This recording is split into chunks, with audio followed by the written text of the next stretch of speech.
Hello, welcome back. स्वागत है आप सभी का आपका अपना यूट्यूब चैनल इंग्लिश अड्डा में। कैसे हैं आप लोग? उम्मीद करते हैं अच्छे होंगे। दोस्तों, आज का ये सेशन हमारा इंग्लिश स्पोकन के लिए स्टार्ट किया गया है।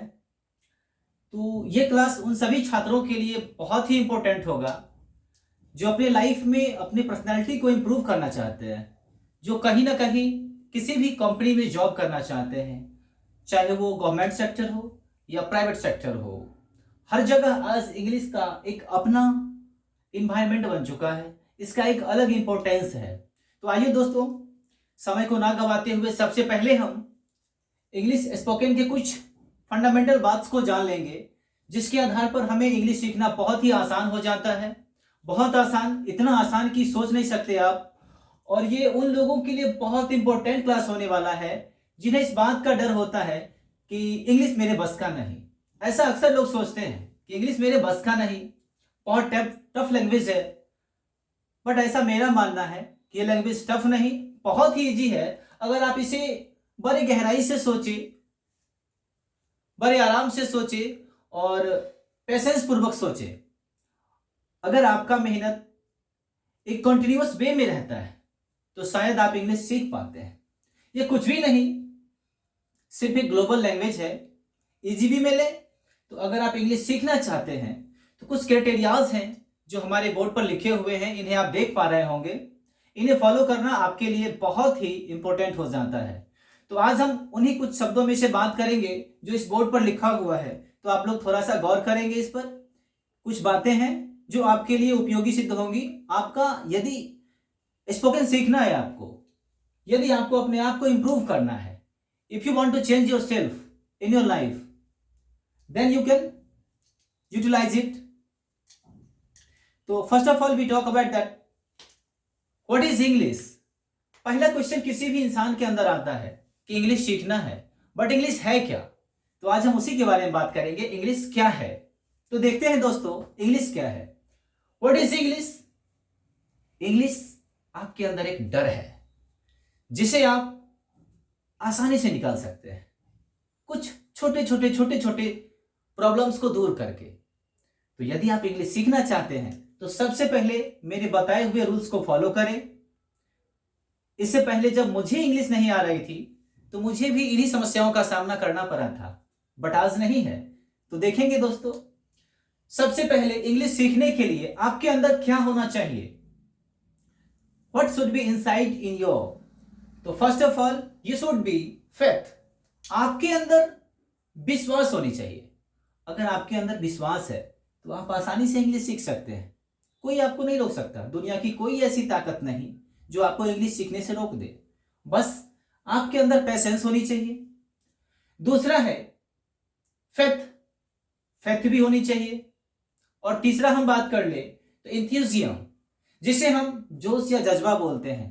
इंसान कोई भी काम आजकल करता है तो उसके अंदर एक जज्बा होता है, एक जोश होता है।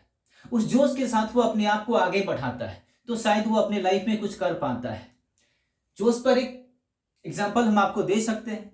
जैसे मान लो आपके पड़ोस में किसी फ्रेंड्स को कोई गवर्नमेंट जॉब लग गई।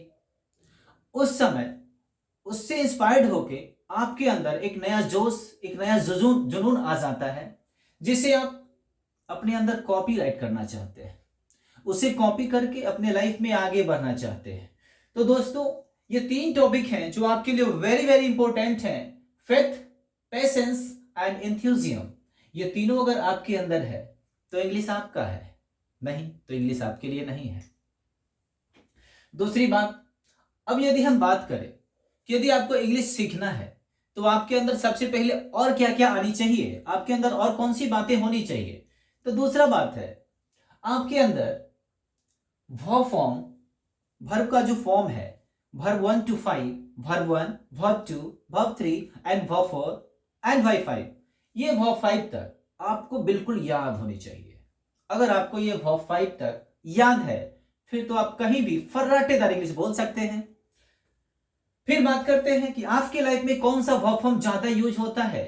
जब भी आप यूज करते हो, कहीं भी बोलते हो, तो आपके लाइफ में ज्यादातर यूज होने वाला वर्ब फॉर्म आता है आपका V4 एंड V3।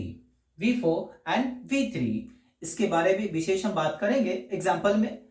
उसके साथ देखेंगे आपके साथ यदि ये दो समस्याएं खत्म हो गई, ये समस्या आपके अंदर अब नहीं है, तो आपके लिए बहुत इंपॉर्टेंट होगा एक्शन वर्ड। अब एक्शन वर्ड क्या है आप सभी जानते हैं, अपने लाइफ में हमेशा कुछ न कुछ एक्शन परफॉर्म करते हैं। जैसे आप खेलते हैं, हम उसे एक्शन बोलते हैं। आप पढ़ते हैं, दैट इज कॉल्ड एक्शन। आप दौड़ते हैं, दैट इज कॉल्ड एक्शन। आप खाना खाते हैं, दैट इज कॉल्ड एक्शन।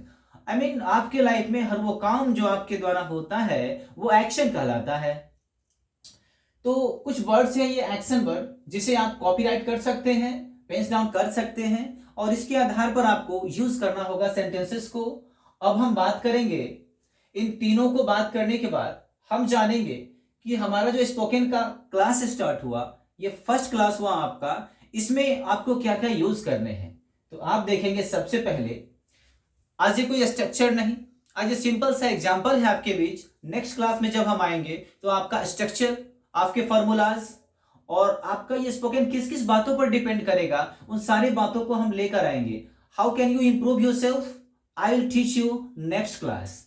तो अगले क्लास में हम आपको ये बताएंगे कि आप कैसे कैसे स्पोकन सीखेंगे और कैसे कैसे अपने लाइफ को इंप्रूव कर पाएंगे इंग्लिश की ओर। तो कुछ एग्जांपल है जो मैं दे रहा हूं आपको अभी। जैसे मैंने बोला कि इंग्लिश स्पोकन के लिए वर्ब फॉर्म और वर्ब 3 का होना बहुत जरूरी है। तो please look on the board. पहला एग्जांपल मैंने दिया आपके बीच, I am going to Delhi. मैंने दिया I am going to Delhi, and next one I have gone to Delhi. दोनों का सेंस अलग अलग है दोस्तों। I am going to Delhi, इसका मतलब हुआ मैं दिल्ली जा रहा हूं। इसका मतलब हुआ मैं दिल्ली जा रहा हूं। और दूसरा मैंने दिया I have gone to Delhi, इसका मीनिंग हुआ मैं दिल्ली जा चुका हूं। तो मैंने बोला था दोस्तों, लाइफ में दो सेंटेंसेस, दो वर्ब फॉर्म आपको ज्यादा यूज होंगे, वर्ब का फोर्थ फॉर्म एंड वर्ब का थर्ड फॉर्म। तो मैंने बोला I am going to Delhi and I have gone to Delhi, ये दोनों हमारे एग्जाम्पल हो गए जो वर्ब 4 और वर्ब 3 को लेके आए हैं।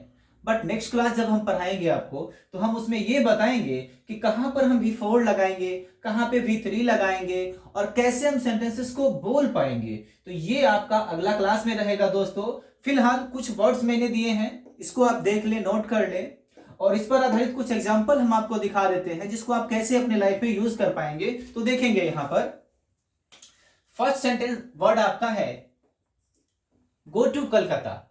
अब आप यदि इस सेंटेंस को, इस वर्ड को अपने सेंटेंस में यूटिलाइज करना चाहते हैं तो आप यूज कर सकते हैं इसे। जैसे गो टू कलकत्ता, हम लेते हैं वर्ब 4 को, वर्ब का चौथा फॉर्म लेते हैं, तब हम बोलते हैं I am going to Calcutta. I am going to Calcutta. अब इसका मीनिंग आप क्या बोलोगे दोस्तों, मैं कलकत्ता जा रहा हूं। अगर कोई लड़की है वो बोल सकती है मैं कलकत्ता जा रही हूं। लड़का है वो बोल सकता है मैं कलकत्ता जा रहा हूं। सिमिलर उसी तरह से यदि आप दूसरा सेंटेंस बोलना चाहते हो तो वर्ब का थर्ड फॉर्म ले लो और बोल दो, जैसे take tea. I have taken tea, I have taken T.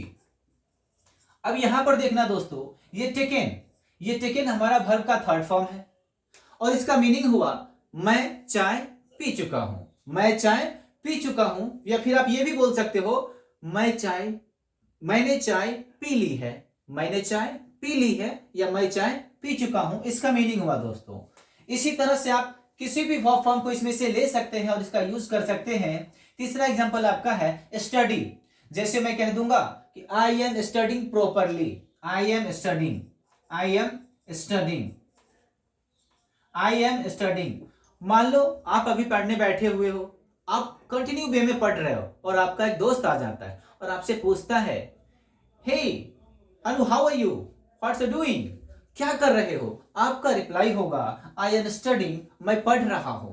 क्या रिप्लाई होगा, मैं पढ़ रहा हूं। नेक्स्ट, अगर आप चौथा एग्जांपल का बात करें तो जैसे बोला मैंने रीड न्यूज़पेपर, न्यूज़पेपर पढ़ना, रीड न्यूज़पेपर, न्यूज़पेपर पढ़ना। अगर हम इसे एक सेंटेंस में यूज कर दें तो हो सकता है इस प्रकार कुछ, वी आर स्टडिंग